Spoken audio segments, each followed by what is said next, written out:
2 साल पहले की बात है। पूजा नाम की एक लड़की थी जो पटना के कोचिंग क्लास में बैंकिंग की तैयारी करती थी। पूजा की कोचिंग क्लास के नीचे एक छोटा सा रेस्टोरेंट था। पूजा और उसकी फ्रेंड्स अक्सर क्लास के बाद उस रेस्टोरेंट में चाट या छोले भटूरे खाने के लिए जाया करती थी, क्योंकि उस रेस्टोरेंट के चाट और छोले भटूरे काफ़ी फेमस थे। एक दिन पूजा का बर्थडे था, तो पूजा की फ्रेंड्स ने एक प्लान बनाया कि क्लास ख़त्म होने के बाद हम लोग नीचे के रेस्टोरेंट में पूजा का बर्थडे सेलिब्रेट करेंगे। क्लास ख़त्म होने के बाद पूजा के फ्रेंड्स ने पूजा के नीचे रेस्टोरेंट में बुलाया और पूजा को उसके बर्थडे का सरप्राइज़ दिया। अब सभी कोई मिलकर बर्थडे को सेलिब्रेट करने लगे। उस रेस्टोरेंट के काउंटर पे एक 24 साल का लड़का कैशियर का काम करता था। जब पूजा और उसके फ्रेंड्स बर्थडे सेलिब्रेट करने के बाद रेस्टोरेंट से बाहर जाने लगे, तब उस लड़के ने पूजा को आवाज़ लगाई। लड़का: मैम, ये हमारी तरफ से आपको बर्थडे का छोटा सा गिफ्ट। Puja: thank you. रात को जब पूजा ने उस लड़के के द्वारा दिए गए गिफ्ट को खोला तो देखा कि अंदर एक छोटी सी प्रिंसेस थी जो कि एक पेड़ के नीचे बैठी थी, और उस गिफ्ट के अंदर एक लेटर भी था। पूजा ने उस लेटर पढ़ा। उसमें लिखा था: पूजा, आप बहुत ही मासूम और प्यारी हो। जब भी आप रेस्टोरेंट में आती हो तो मेरी नज़रें सिर्फ आपके चेहरे को ही देखती रहती है। आपकी मुस्कुराहट को देखकर मेरे भी चेहरे पे एक चमक आ जाती है। वैसे मेरा नाम रोहित है। अगले दिन जब पूजा और उसकी फ्रेंड्स रेस्टोरेंट में आए तो काउंटर पे बैठा रोहित पूजा की तरफ ही देखा, लेकिन पूजा ने अपनी नज़रें झुका ली और अपनी फ्रेंड्स से बातें करने लगी। अब जब भी पूजा रेस्टोरेंट आती तो रोहित की तरफ एक झलक देखती और फिर उसे इग्नोर करने लगती, और इसी तरह कुछ बीत गए। रोहित पूजा से बात करना चाहता था, लेकिन पूजा की तरफ से कोई जवाब नहीं मिलने के कारण रोहित भी बात करने की हिम्मत नहीं जुटा पा रहा था।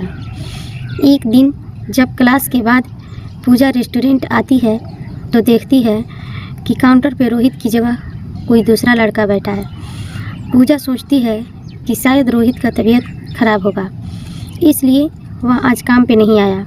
लेकिन देखते ही देखते एक सप्ताह बीत जाता है।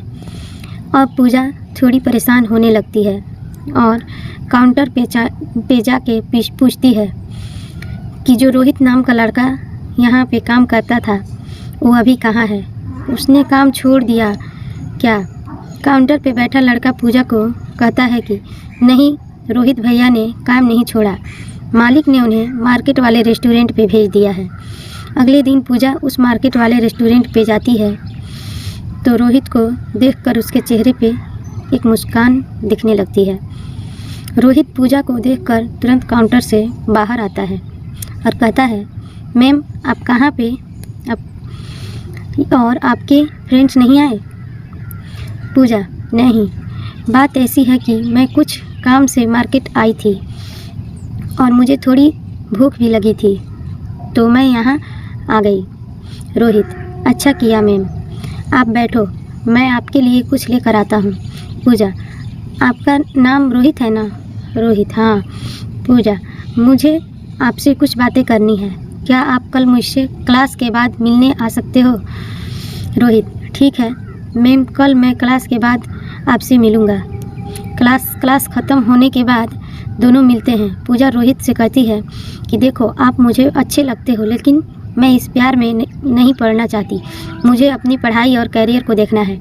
रोहित ने कहा, देखो मैम, ऐसा कुछ नहीं करूँगा जिससे कि आपकी पढ़ाई को नुकसान हो, लेकिन मैं क्या करूँ, आपको देखते ही देखते मुझे कब आपसे प्यार हो गया मुझे पता ही नहीं चला। अब दिल चाहता है कि अपनी पूरी ज़िंदगी आपके साथ रहूँ। पूजा रोहित की बात सुनकर वहाँ से चली जाती है। रात में पूजा सिर्फ रोहित के बारे में ही सोच रही थी, क्योंकि पूजा के दिल में भी रोहित के लिए प्यार जगने लगा था। अगले दिन शाम में पूजा मार्केट वाले रेस्टोरेंट में जाती है और रोहित को एक लेटर देकर वहाँ से चली जाती है। रोहित जब उस लेटर को पढ़ता है तो उसमें लिखा रहता है, रोहित, मुझे भी अब तुमसे प्यार होने लगा है। ये पढ़कर रोहित की खुशी का ठिकाना नहीं रहता। वहाँ से चली जाती है। रोहित जब उस लेटर को पढ़ता है तो उसमें लिखा रहता है, रोहित, मुझे भी अब तुमसे प्यार होने लगा है। ये पढ़कर रोहित की खुशी का ठिकाना नहीं रहता। रोहित की खुशी का ठिकाना नहीं रहता।